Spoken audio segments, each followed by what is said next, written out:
Bonjour Val-Mégeorges, bonjour Guy Saint-Antoine, bonjour à tous les amis du réseau des Amis de la Nature en Haïti.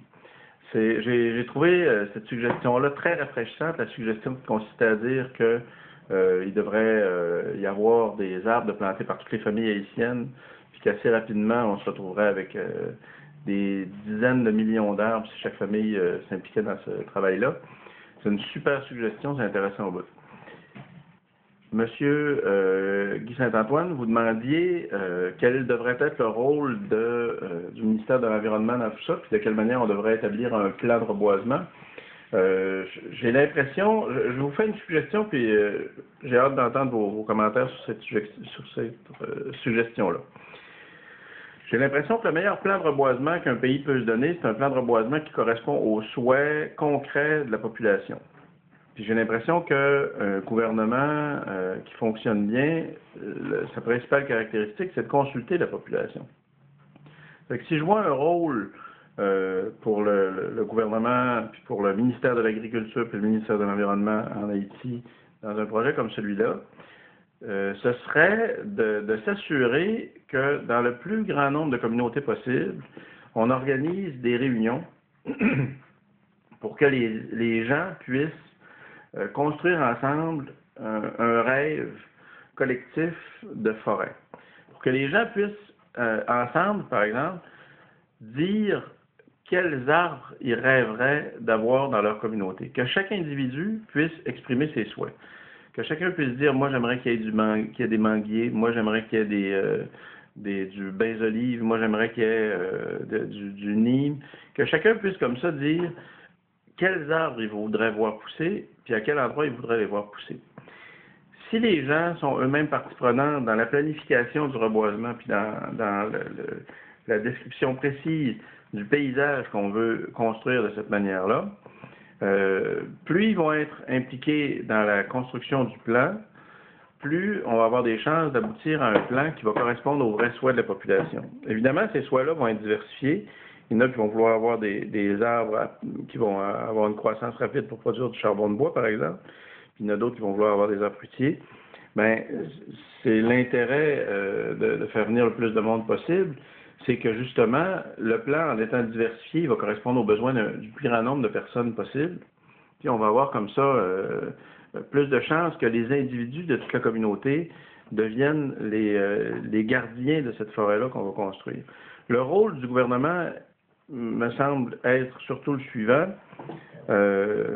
s'assurer que tous les individus, ou que le plus grand nombre d'individus dans la communauté va être consulté, puis que le plan de reboisement produit comme ça va être le plus démocratique possible.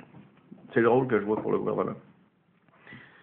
Pour ce qui est de la diversité des arbres plantés, le gouvernement pourrait avoir aussi un rôle pour fournir des documents de base, mais je pense que les arbres qui sont les mieux maîtrisés par une civilisation, qui sont les mieux utilisés par des gens, c'est ceux dont on a les connaissances localement.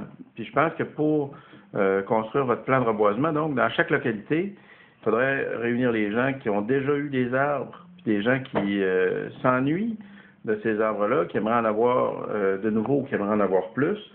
Puis c'est ces connaissances-là qui vont être la meilleure source pour pouvoir savoir de quelle manière, par exemple, planter, de quelle manière entretenir les arbres. Au Burkina Faso, on le fait réaliser par les enfants des écoles primaires impliqués dans notre projet de pépinière scolaire. Ils sont allés voir les vieux dans leur village pour leur demander quels arbres seraient intéressants. Ils ont comme ça identifié 25 essences d'arbres dont ils ont fait la reproduction dans les pépinières scolaires. Arbres qui ont ensuite été distribués à la population. Donc, un rôle pour le gouvernement consisterait à s'assurer que des réunions ont lieu où tout le monde est écouté.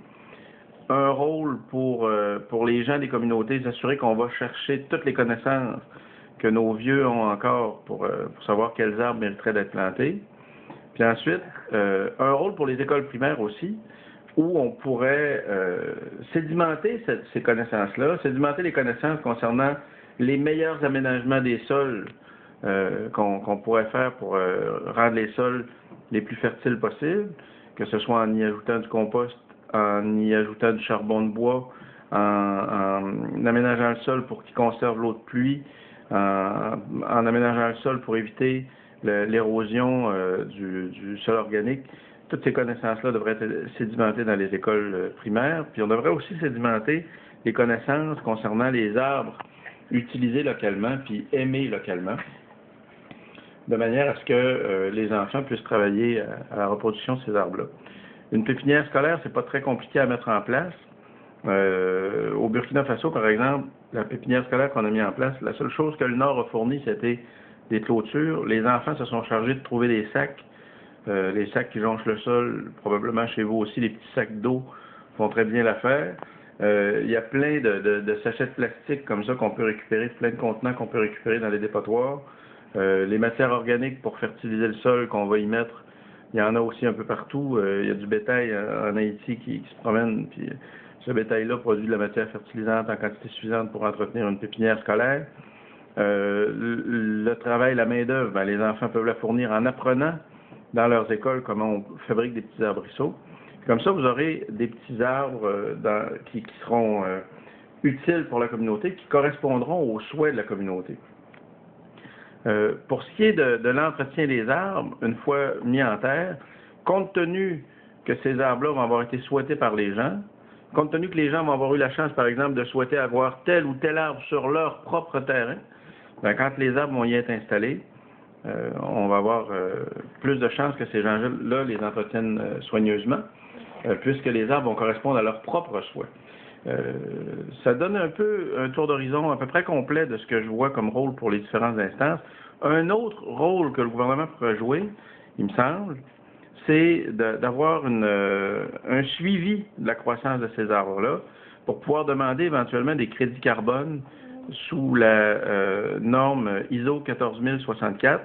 Cette norme-là qui est une norme avec laquelle on mesure l'impact des projets de reboisement de manière à pouvoir reconnaître des crédits carbone qui peuvent être vendus sur le marché des crédits de carbone à l'échelle internationale. Éventuellement, ça pourrait être une source de financement pour les écoles.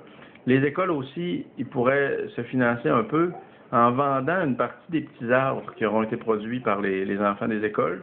Au Burkina, il y a des écoles qui ont calculé que pour rendre l'éducation gratuite pour les enfants qui les fréquentent, il leur suffirait de produire 4 à 5 000 arbrisseaux vendus 100 francs CFA chacun pour assurer les services qui, pour l'instant, doivent être défrayés par les parents, qui rendent comme ça l'éducation gratuite pour les enfants de la communauté.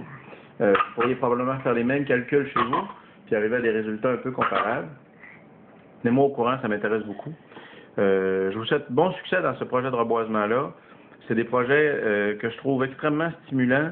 C'est des projets pour lesquels l'argent n'est pas nécessaire, puis compte tenu des crises économiques qui nous pendent au bout du nez, l'argent du Nord, de toute façon, va cesser d'arriver bientôt. Ça fait qu'il faut avoir le plus grand nombre de projets possibles qui ne nécessitent pas d'investissement d'argent.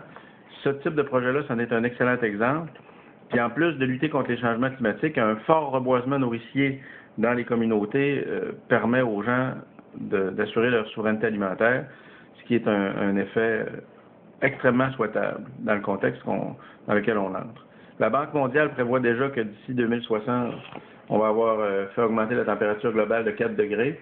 Inutile de vous dire que les grands bassins de production céréalière risquent d'être extrêmement touchés. Il va donc falloir développer notre résilience alimentaire, chacun dans nos communautés, autant ici que chez vous. La plantation d'arbres fruitiers nombreux partout, en fonction des souhaits des communautés, par les enfants qui sédimenteront les connaissances de leur communauté sur ces arbres-là, me semble être un projet auquel on devrait tous s'attabler. Bonne suite, bonne journée, au plaisir.